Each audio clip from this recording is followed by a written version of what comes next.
Odd Boy Out, Young Albert Einstein by Don Brown. On a sunny, cold Friday in the old city of Ulm, Germany, a baby named Albert Einstein is born. It is March 14th, 1879. The joy his family has for the new birth is brief. His grandmother cries, much too fat, and his mother fears his head is too big. Be patient and all will be well, the doctor insists. And he is right, although the back of Albert's head will always appear somehow swollen. Albert grows, and soon it is time for him to coo and babble and make cute words, but he says nothing. His family frets and waits and frets and waits. Is Albert well? Finally, he talks, and when he does, he can be clever and sharp. When he is nearly 3, his parents promise Albert a surprise, and he expects a toy. When instead they present him with a baby sister, he says, "Where are the wheels?" Albert is sometimes cruel to his sister, Maha. Later, he nearly hits her with a hardball and strikes her head with a hoe. Later, Maha would say that one needed a sound skull to be Albert's sister. Poor Maha is not the only object of Albert's anger. Many times, when he is displeased, he faces pale, his face pale, his nose goes white, and a nasty tantrum follows. His temper so terrifies a tutor hired to help young Albert prepare for school that she runs away, never to be seen again. But Albert isn't all anger and brooding.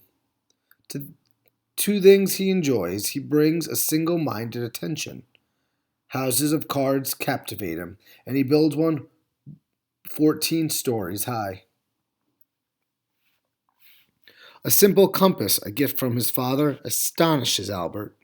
He turns it, tilts it, tips it, and yet the gadget's needle always points north. What hidden thing makes it work, he wonders.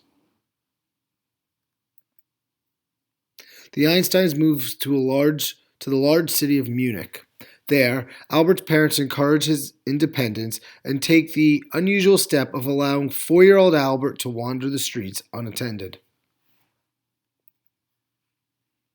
He starts school. Among his classmates, he is an odd boy. The others love to play ball. Albert does not like sports.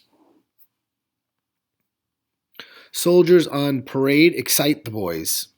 They disturb Albert. And Albert is Jewish, the only one of all the students. Some of his classmates taunt and insult him for it. Young Albert does well in the school subjects that he likes and ignores the others. He likes math, not so Latin and Greek. When questioned in class, Albert lingers over his responses, frustrating his teachers, who prefer quick, snappy answers. And afterward, the teachers see his lips move as he quietly repeats the answer to himself. Is Albert dull-witted? The teachers wonder. Nevertheless, he earns good grades. At home, he practices the violin, especially the music of Mozart. No tutor is necessary to keep Albert to this task. I believe that love of a subject is a better teacher than a sense of duty. At least for me, he later said. When Albert is 12, his parents invite a medical student named Max Tellemud to their home. He and Albert become friends, a rare thing for Albert, who later described himself as having the sense of being a stranger with a need for solitude. Max gives young Albert a geometry book. The exact world of shapes, lines, points, and angles is a wonderwork to him. After a short time, a few months, he had worked through the whole book. Max later said, he thereupon devoted himself to higher mathematics. Soon the flight of his mathematical genius was so high that I could no longer follow.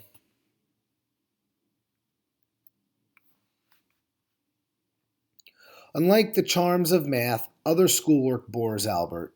The mindless and mechanical method of teaching caused me great difficulties, he said. I would rather let all kinds of punishment descend upon me than learn to rattle something off by heart. His disinterest in schoolwork and distant manner irked some of his teachers. One tells Albert he would never get anywhere in life. Albert ignores the teacher's prediction and occupies himself with music and math. He mulls puzzlements of his own invention. What would it be like to ride a light beam, he wonders. Would the world appear the same if you raced at light's phenomenal speed? When Albert is about 15, his father's business takes the family to Milan, Italy. But before Albert can leave Germany, the law says he must serve in the military. So he is left behind to first complete high school and then the army. Albert moves into a boarding house. His mood turns black. Albert is miserable at school and longs for the comfort of his family. His happiness and health sink. To recover, he is given special permission to quit school and join the others in Italy. Life is sunny there. Albert has his family, museums to visit, and of course, his private study of math. For this, Albert can push everything else from his thoughts, much as he did when he built houses of cards. Even at parties, Albert unravels knotty math problems, unaware of the guests, the talk, and the music. He tries to enroll in Zurich Polytechnic, a college in Switzerland. But, unprepared in the school subjects he has neglected, Albert fails the entrance test. He spends the next year earning his high school diploma and then enters Polytechnic and trains to be a scientist. Young Albert graduates and tries to find work teaching at a university, but no job appears. In 1902, he takes the position of Expert 3 class at the Swiss Patent Office, a kind of government library for new inventions. Albert marries and becomes a father. The duties of family and work do not stop him from puzzling and wondering about math, about light, time, the world, the universe. Sometimes he pushes his baby son's carriage through the streets of Zurich. Like a night sky filled with stars, Albert's mind is bright with glowing ideas. And as stars are joined into images called constellations, Albert's ideas make a picture of space and time and energy and matter that no one has ever seen before.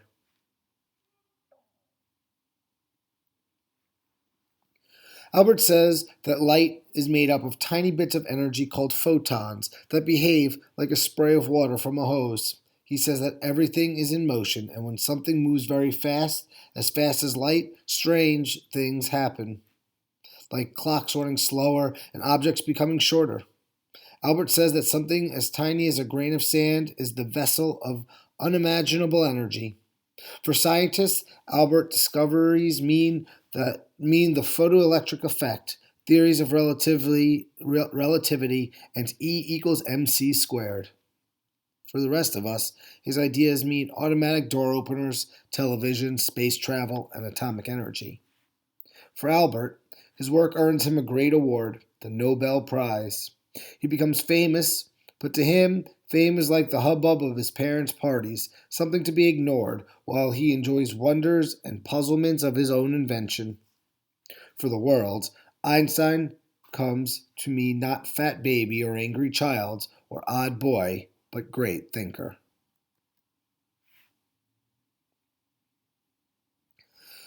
Albert Einstein died nearly a half a century ago, and yet he and his famous equation, E equals mc squares, remained entrenched in the world's popular thought.